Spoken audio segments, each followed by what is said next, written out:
Good morning. It's Barbara. It is damp out and dreary, and I'm not going out except I'll go step out to show you the rhododendron. I promised that yesterday. Not quite so lovely today because I took 2 flowers inside, but these are such interesting colors. This iris is like a light purple and yellow. And for years, I thought this iris was brown because the eye and the brain combine these colors. And if you look at them from far away, they look brown. But this, I really didn't see these irises as I should have until I started painting. Isn't that funny? And then I have the purple and light colored ones here too. And it's interesting because I'm pretty sure I only had these for a while, so I think they're morphing, but I could be completely wrong. But anyway, so the dogwood is finished, the apples are finished, but there's the rhododendron. Yay! Love, love, love. My past gardeners cut down the bottom parts of it and make it look like a tree, which I am not fond of, but there's nothing I can do about it now because they already did that. And Dennis likes it that way. But he doesn't get to decide that. Apparently the gardeners do. We'll see if I get any hydrangeas this year. I didn't really get any flowers last year because we had these bushes moved. And this is Pachysandra that's supposed to be spreading and making this a ground cover, but they're growing up. I don't get it. It's like they picked the wrong plant or something. I don't even know. Whatever. So I don't know if we'll be planting today or not. I need to make some more decisions about these little patches of coneflower. Where do I want coneflower ultimately? Because this is going to get tall and it's in the front, so I don't know. I think maybe I'll just leave what I have here and then see what it looks like. I'm going to get a couple more plants for in here. So, but I am and I've got phlox getting ready to be planted down there. But love, love, love these irises, and they are going to be, some of these are going to be transplanted this fall because this bed is getting too big. Not too big for the spring, but too big for the space. I'm not sure where I'm going to put them, though. I need to think about that. Anyway, here we are. It's been wet, so I haven't had a chance to clean up and figure out what I'm going to do back here. Look at my mint. The mint is growing in the leaf pile on top of the sidewalk. So this has to be cleaned up. But we have a few thistles, but I have to say the mint is crowding out the thistles, so I'm very excited about that. I know most people don't want mint, but I do. And I had such a terrible time growing it before. All right. So the weird thing that's going on back here, so I have to sweep and I have to organize. Dennis hasn't installed my hook yet, but my hanging basket is going there and my other hummingbird feeder. But these are the New Guinea impatiens that I planted in the box. They seem to be doing okay. Here are the impatiens that I haven't planted yet. They're still in their flat and they're doing okay. But these impatiens, which I planted in this basket, are not doing okay. I don't know what's going on here. Something is eating at the impatiens in this basket. I mean, because they looked like that when I planted them. And now they look like this. So I don't know what's coming up on this railing and eating my impatiens. Squirrels? I don't know. The Gerber daisies are so far so good. I mean, oops, that one's not good. That one's gross. I threw the gross one away. It was like rotting. See this one too. Can you see that? But you can see there's been a lot of water. I thought maybe it was too wet, and so I tried to drain the bottom of this, but it's not water that's doing that. Something's eating it. And I had a little pepper. Oh! My pepper? That's a pepper. The rest of them are probably, who knows what they are. We're gonna get maple trees in here. But that's a pepper right there. Looks very similar to that, so I'm not gonna take that out. We have room. Doesn't look like it's doing well though. You can see it. Brown. Maybe it's no. There's holes in the bottom of that, so it shouldn't be too wet. Anyway, whatever. So this is how things are looking out here now, but it's got some cleanup to do. There were so many helicopters from the maple trees this year. Crazy. But the flower boxes are doing fine-ish. Don't have to worry about watering them at the moment, that's for sure. All right, inside. And there's our azalea that's back here for us to see. It's a late blooming azalea, but it's looking pretty good. Our birds are busy. Good morning, it's Barbara. Thank you for joining me for coffee. Those impatiens in that basket are so crazy. I said to Dennis, I think something's eating these. He went out and he's like, I think you're right. And they were full of flowers like those ones in the chair, so maybe impatiens are not what needs to be in those boxes. I think I'm gonna plant the rest of those impatiens in the front. I showed you the pachysandra that wasn't really doing anything except growing straight up. It's supposed to be a ground cover, so I don't get that, but I can plant impatiens in between. It's a very shady area, so it should work out. Anyway, we'll see. We'll see. But meanwhile, when it dries up, I'm gonna sweep, get some of those helicopters off the deck, and think about how I want to arrange the furniture. And the gardening place that I went to also does patio furniture, and I'm gonna take the thin, cushions that I want to replace. I'm going to take one of them and see if I can find cushions that will fit that. So we shall see. That's my plan, but that's been my plan for years. Anyway, good morning. So yesterday I read my book that I got from the library and sent it back. There were people waiting. And it was the latest Jack Reacher with Lee Child and his brother or son. I forget what it was called.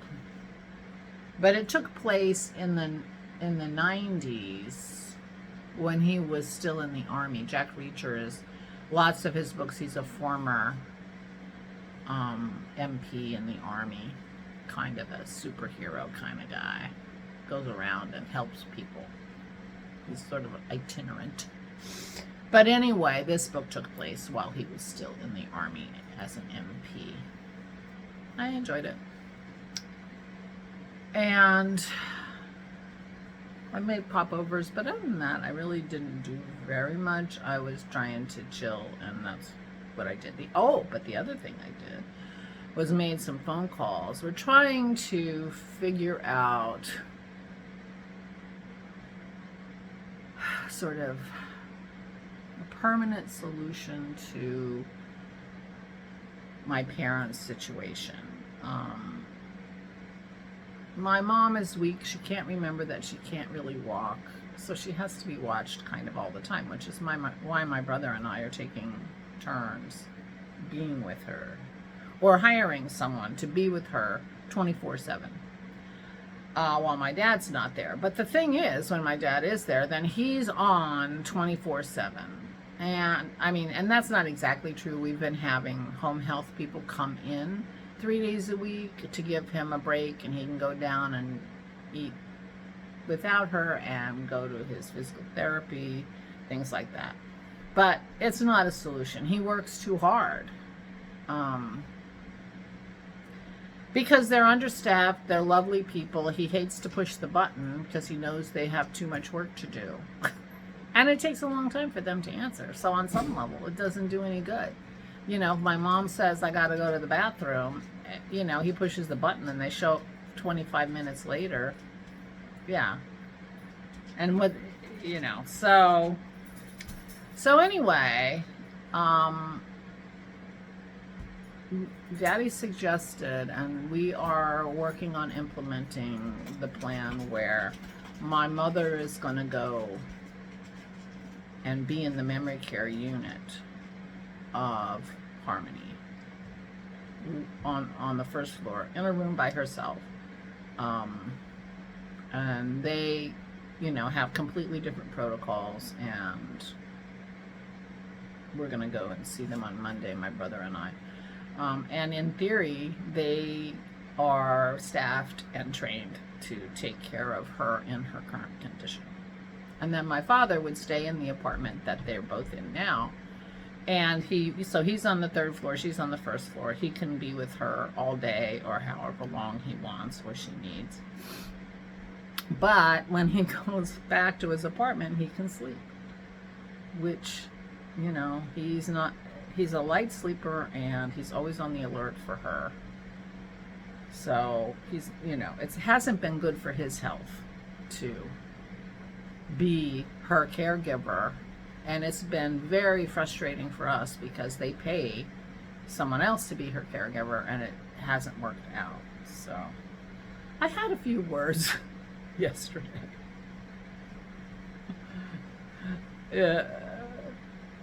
I'll tell you guys all about it at the Zoom call. But anyway, so my brother and I have a meeting with the staff at Harmony to talk about this solution, which is to have my parents in separate rooms and under separate care policies.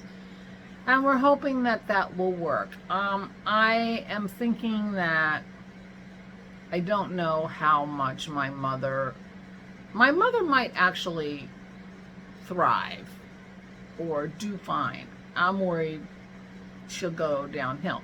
But being in memory care means, you know, they have a community room, and, you know, they gather the people in the memory care in the community room, and so there's people watching them and interacting with them.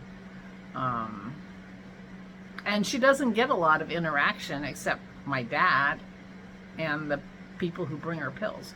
So in a way, she may do a lot better. You know, I'm just trying to picture how she does at night. But like I said, they're professionals, and they believe that this will be a good move for her and that they can keep her safe and healthy. And I hope that that's true. If it's not true, then my next plan is to look around in my area for a facility that they can both be in safely, and I'll be the local person like my brother is now. There's no really good reason for them to stay in State College because they do not have visitors like local friends who drop in and things like that. They did 4 years ago, but not anymore. And so the only reason to be in State College is because that's where they used to live and because my brother's there. Well, they could come and move here and I'll be here. Anyway, I'll stop. But we're moving forward with this plan, and my brother and I have a meeting with the staff at Harmony to talk about how we can do this and how we can do this in the next week, because my father comes home a week from Friday, and I don't see any reason not to move Mama before that if it's possible. So, you know, my brother said, well, what do we move into her room? I said, we won't know until we see her room, but my idea was that we basically take the bedroom furniture that they have now and the pictures on the walls down. And so when she wakes up, she is in a room that seems familiar to her. It's her dresser, her pictures of her children and her grandchildren, and and great-grandchildren. So that's the plan, and I don't see any reason why we can't do that next week. We would have to hire somebody to move this stuff and be, get organized. But we have to rent a hospital bed for my dad. He did agree that he needs a hospital bed. And, we'll have to do that before he comes back on Friday. So we have work to do next week. But I'm feeling hopeful if they can do what they're supposed to do. That's my, so we'll see. We'll do our best. That's all you can do. Except go on and on. Anyway, those of you who have elderly parents going through this or have gone through this, kudos to you, gang, and good luck. I know some of you have recently gone through a lot of things with your elderly parents. So.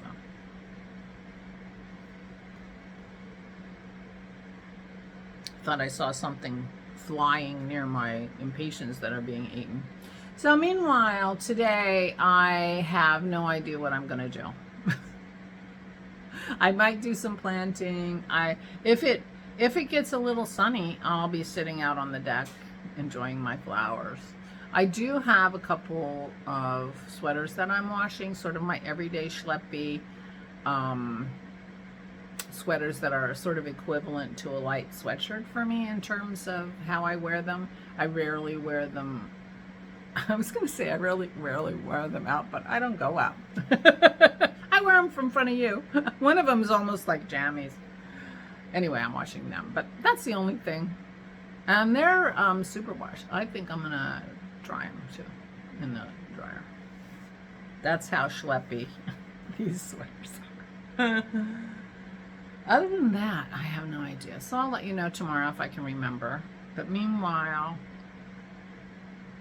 I feel like we're making progress with the parents, and that's good. And just made arrangements with our friend in Georgia. He's going to be doing a little loop around the country visiting family, and he will be with us at the end of July. Sadly, he's going to overlap with Christy, who's going to be here at the end of July. So I'll let her know that. And so when she's planning her time east, she might want to be with her dad for a couple of those days or not. I mean, he's a lovely man. She's never met him, I don't think. And we can have a house full of people. It's fine. But Aura's looking forward to Dawn's visit, and we're looking forward to seeing him too. They're the ones we went to Georgia to visit, and his wife passed. She had ALS, passed in November, so it'll be good to see him. Give him a hug. We weren't able to go to the funeral. So that's all. Vicky's coming in a week and a half. Week and a half, a little more. So, but she's on her way, and so Aura's very excited about that. We are too, but Aura's particularly looking forward to having Vicky here, and that'll be nice. So that's it. That's the roundup.